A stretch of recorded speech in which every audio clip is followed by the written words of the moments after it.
ఓం Sairam. Saibaba devotional ఛానల్కి స్వాగతం. ఈరోజు మనం వీడియోలో అజంతా శిల్పాల గురించి తెలుసుకుందాం. ఈ అజంతా శిల్పాలలో మనకు బౌద్ధుని గురించి తెలుస్తుంది. మనము ఈ అజంతా గుహలకు చేరుకోవాలంటే అక్కడి వరకు వెళ్ళిన తర్వాత మన సొంత వాహనాలలో వెళ్ళినా కానీ మనం అక్కడ వదిలేసి అక్కడ ఉన్న గవర్నమెంట్ బస్సులలోనే వెళ్ళాల్సి ఉంటుంది. అక్కడికి మన సొంత వెహికల్లో వెళ్ళడానికి లేదు. ఇక్కడ సెక్యూరిటీ పర్పస్ చెక్ చేస్తున్నారండి. ప్రతి ఒక్కరిని బ్యాగులతో సహా చెక్ చేస్తున్నారు. ఇక్కడ నుండి ముందుకు వెళ్తే ఇక్కడ టికెట్ కౌంటర్ ఉంటుంది. అక్కడే కొన్ని చెట్లు, ఒక 2-3 చెట్లు కూర్చోవడానికి ప్లేసెస్ గద్దెల్లాగా ఉన్నాయి. అటువైపు నుంచి ఇటువైపు నుంచి 2 ఉన్నాయి. 2 ద్వారాల ద్వారా పైకి మనం అజంతా శిల్పాలను చేరవచ్చు. కానీ మొదటగా అందరూ మాత్రం మెట్ల ద్వారానే వెళ్తారు. ఆ మెట్ల ద్వారా వెళ్ళే దారి మీకు ముందు కనిపిస్తుంది చూడండి. ఆ మెట్లపై నుంచి వెళ్తారు. ఇది వచ్చేసి టికెట్ కౌంటర్ దగ్గరనే చిన్న చిన్న ఏదైనా తినడానికి ఇస్తారండి. అమ్ముతూ ఉంటారు పేలాలు అలాంటివి. కానీ అవి మనము కొనుక్కొని జాగ్రత్తగా తినాలి.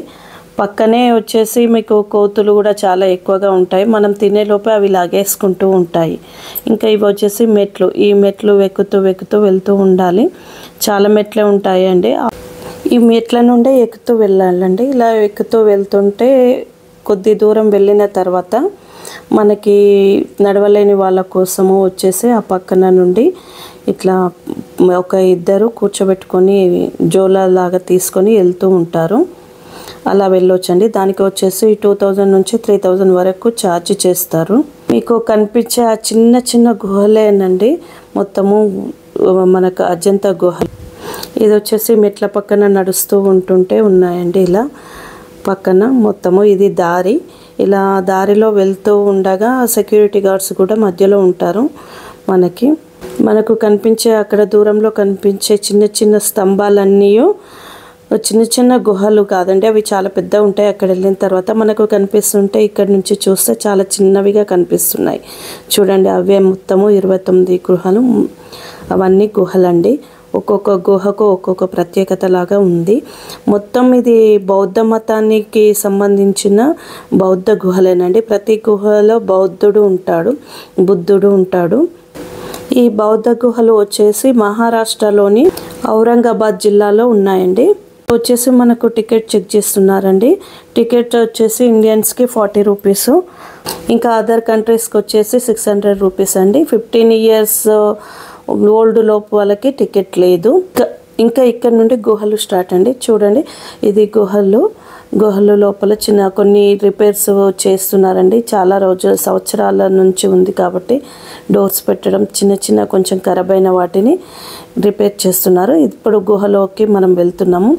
ఈ గుహ వచ్చేసి మొత్తము చూడండి చిన్న కలర్గా పెయింటింగ్ చేసి ఉంది. మీకు దూరంలో కనిపిస్తుంది.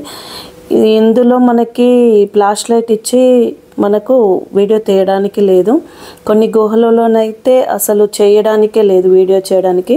చూడండి, మనకు బౌద్ధుడు ఎదురుగా బౌద్ధుని ఎంత చక్కగా చెక్కారు. మనకు ఈ గుహలలో ఆల్మోస్ట్ మొత్తము బౌద్ధుని గురించి, బుద్ధ మతం గురించి మాత్రమే ఉన్నాయండి. బుద్ధ విగ్రహాలే ఉన్నాయి. ఆ కాలంలో బుద్ధిస్తులు ఇక్కడ ఉన్న వాళ్ళు చేశారంటారు. అక్కడ మనకి వచ్చేసి ఇవి అప్పటి కలర్ పెయింటింగ్తో చేసిన కలర్ పెయింటింగ్స్ అండి. ఇప్పుడు సరిగ్గా కనిపించట్లేవు. కింద వచ్చేసి మనకి లైటింగ్ వాళ్ళు కింది నుంచి చిన్నగా అరేంజ్ చేశారు. దాంతోనే కొంచెం కనిపిస్తుంది. కానీ ఫ్లాష్ లైట్తో మనం వీడియో తీయడానికి అనుమతి ఇవ్వట్లేరు. మనం ప్రతి గుహలోకి వెళ్ళేటప్పుడు చెప్పులను బయటే వదిలేసి వెళ్ళాలండి. ఆల్మోస్ట్ ఏ గుహలోకి మనం చెప్పులు వేసుకోవడానికి లేదు. ఆ గుహల పైన చూడండి చిన్నగా ఎంత బాగా చెక్కారో. ఇది వచ్చి రాతినే చెక్కేసి రాతిలో నుంచే ఈ గుహలను తయారు చేశారు. ఈ అజంతా గుహలను వచ్చేసి యునెస్కో వాళ్ళు గుర్తింపు పొందింది. యునెస్కో వాళ్ళ అండర్ గ్రౌండ్లో ఉంది కాబట్టి వాళ్ళు వీటిలో ఉన్న చిన్న చిన్న మరమ్మతులను చేస్తున్నారు, ఏమైనా ప్రాబ్లం ఉంటే వాటిని. కానీ ఆ రాతి గుహల్లోకి వెళ్తే చాలా చల్లగా ఉందండి. మనకు బయట ఎంత ఎండగా ఉన్నా గుహలోపలికి వెళ్తే చాలా చల్లగా ఉంది. మళ్ళీ ఆ రాళ్ళు వచ్చేసి చాలా నునుపుగా చాలా బాగా చెక్కారు. ప్రతి గుహలో అంతే అందంగా ఉన్నాయి. బుద్ధుడు కానీ చిన్న చిన్న విగ్రహాలు కానీ ఏదైనా అలాగే చెక్కారు. పైన కనిపించేసి పెయింటింగ్ అండి, చూడండి ఒకసారి పెయింటింగ్. ఈ గుహలో పెయింటింగ్. ఇక్కడ వచ్చేసి బౌద్ధుడు. ప్రతి గుహకు వచ్చేసి మనకు బౌద్ధుడియే ఉన్నాయండి విగ్రహాలు. బౌద్ధ మతం గురించే చెప్పడం ఉంది. ఈ గుహలు క్రీస్తు పూర్వము 2వ శతాబ్దం నుండి 6వ శతాబ్దం మధ్యలో నిర్మించబడ్డట్టుగా మనకు చరిత్రలు చెప్తున్నాయి. ఈ గుహలలో బుద్ధిస్తులు వచ్చేసి ధ్యానము కోసము, ప్రార్థనల కోసము నిర్మించబడ్డట్టుగా చెబుతారు. మీకు ఈ గుహల నుంచి పక్కకు చూస్తే చాలా పెద్ద లోయ ఉంటుందండి. ఇవన్నీ రాయికే చెక్కారు, పెద్ద గుండురాయికి చెక్కారు. ఎంత బాగా చెక్కారు. ఒక్కొక్క గుహ చూస్తుంటే మనకు కళ్ళు చెదిరిపోతూ ఉంటాయి. చూడండి, ఇప్పుడు ఇంకో గుహలోకి వెళ్తున్నాము. ఈ గుహలో వచ్చేసి చిన్న చిన్నగా చెక్కి వదిలేశారు, మరి కంప్లీట్ అవ్వలేదు అప్పట్లో. మరి ఇది మీటింగ్ హాల్ అయ్యి ఉండొచ్చు మేబీ. ఇందులో మాత్రం ఏ విగ్రహము చెక్కలేరు, ఇంతే, ఇక్కడ వరకే ఉంది. ఇది వచ్చేసి పక్కన గుహ అండి. మనకి ఈ గుహ చూడండి కింది నుంచి పై వరకు ఉంది. ఒక అంతస్తు ఉంది. ఈ గుహలో చిన్న చిన్న రూములు అండి. వాళ్ళు నిద్రించడానికి, ధ్యానం చేసుకోవడానికి అనుకుంటే ఒక రూమ్ చూపిస్తాను చూడండి. లోపల వాళ్ళు పడుకోవడానికి, కూర్చోవడానికి వీలుగా ఒకరు ఉండడానికి ఉంది ఆ గుహ. ఇంకా ముందుకు మనం వెళ్తూ ఉంటే చూడండి, ఇందులో మొత్తం అలాగే ఉన్నాయి ఈ గుహలు. చిన్న చిన్న రూమ్స్ లాగా. ఆ రూమ్స్లో వీళ్ళు యునెస్కో వాళ్ళు చిన్న లైట్ని ఏర్పాటు చేశారు, కానీ మనం ఫ్లాష్ లైట్ పెట్టడానికి మాత్రం అనుమతి ఇవ్వట్లేరు. ఇక్కడ చూడండి, మళ్ళీ వచ్చేసి బుద్ధ విగ్రహము. పైన పెయింటింగ్స్ అవి చెరిగిపోయాయి. ఆ పెయింటింగ్స్ అంతా కనిపించట్లేవు. కొన్ని ప్లేస్లలో బాగున్నాయి. విగ్రహాలు మాత్రం చాలా బాగున్నాయండి. ప్రతి విగ్రహం అంతే అందంగా చెక్కబడి ఉన్నాయి. ఈ గుహలోని చిత్రాలు, విగ్రహాలు వచ్చేసి జాతకాలను ప్రతిబింబిస్తాయి. చూడండి ఎంత బాగున్నాయో. ఇది బౌద్ధ కథల ఆధారంగా రూపొందించబడ్డాయి. ఇందులో బౌద్ధ సన్యాసులు ఇందులో ఉండేవాళ్ళంట, ధ్యానం చేసుకునే వాళ్ళుగా చెప్తున్నారు. మళ్ళీ బుద్ధుడు. ఇక్కడ డోర్స్ కూడా పెడుతున్నారండి. చూడండి శిలలు. ఒక ఈ రాయికే ఇలా గుహలు తయారు చేశారు. ఈ అజంతా గుహలకి రావడానికి ఆన్లైన్లో కూడా టికెట్స్ బుక్ చేసుకోవచ్చండి. ఆన్లైన్లో టికెట్స్ బుక్ చేసుకుంటే మీకు వచ్చేసి భారతీయులకు వచ్చేసి 35 రూపాయలండి. ఫారినర్స్కి వచ్చేసేసి మనకు 550 ఛార్జ్ చేస్తారు.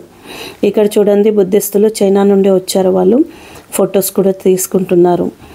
ఇది వచ్చేసి గుహలో పైన చెక్కబడిన విగ్రహాలు బయట ఉంది. ఇది గుహ బయట.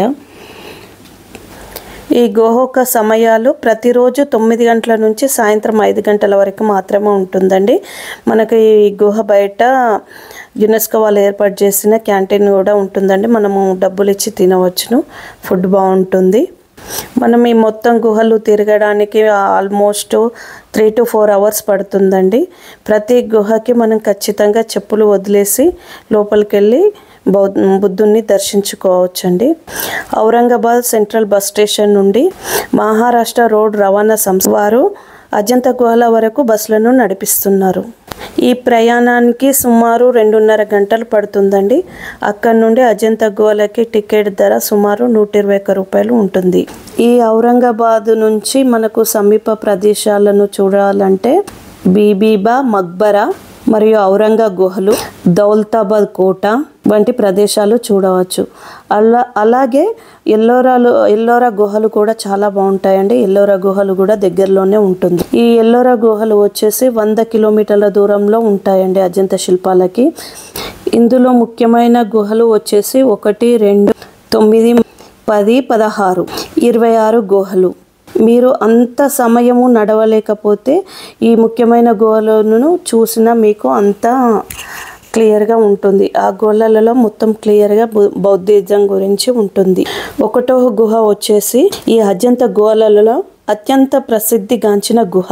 ఇందులో ఉన్న బుద్ధ విగ్రహం వచ్చేసి మామూలుగా అత్యంత విలువైనదిగా మామూలుగా మనం సహజ సిద్ధంగా చెక్కినట్టుగా కనిపిస్తుంది. ఈ గుహలో గోడల పైన వచ్చిన చిత్రాలు, కూచిపూడి నృత్యం, సంగీత వాయిద్యాలు, రాజవంశస్థుల జీవిత దృశ్యాలు, చిత్రలేఖనం ఉంది. ఇంకా రెండో గుహకు వస్తే ఈ గోడల పైన ఉన్న చిత్రాలు విభిన్నముగా ఉంటాయి. ముఖ్యంగా మహామాయ బుద్ధునికి జన్మనిచ్చిన చూపే అద్భుత క్షణాన్ని చిత్రలేఖలతో ఇచ్చారు. ఇంకా 9-10 గుహలలో వచ్చేసి ఇవి ప్రాచీన హీనాయన బుద్ధ గుహలు.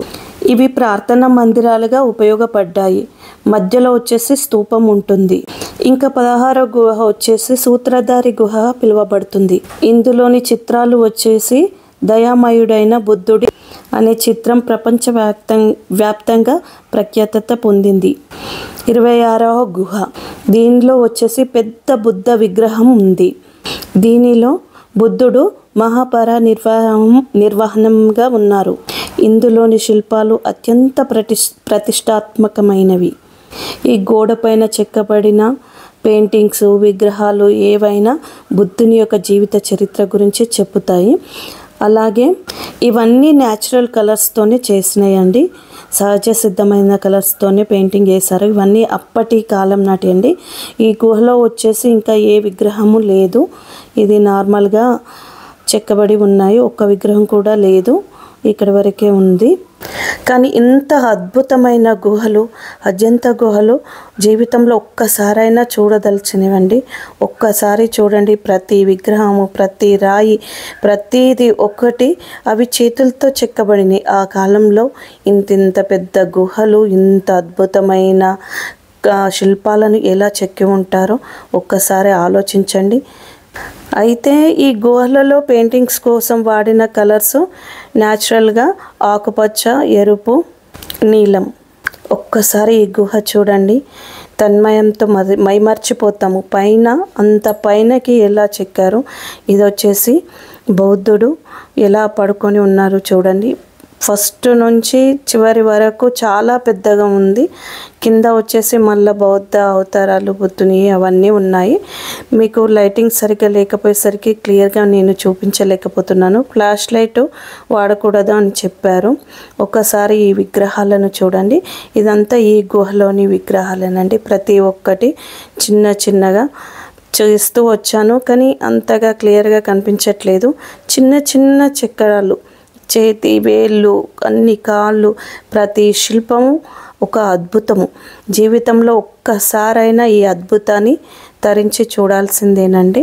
మీకు చాలా అద్భుతంగా ఉంటుంది. ఒకసారి చూడండి, ఈ గుహలను చూసి సందర్శించండి. ఈ గుహలో మొత్తము వచ్చేసి మీకు బౌద్ధుని గురించే, బుద్ధ మతం గురించే ఉంటుందండి. ప్రతి ఒక్క గుహ బుద్ధునికే అంకితం అండి. బుద్ధునియే ఉన్నాయి.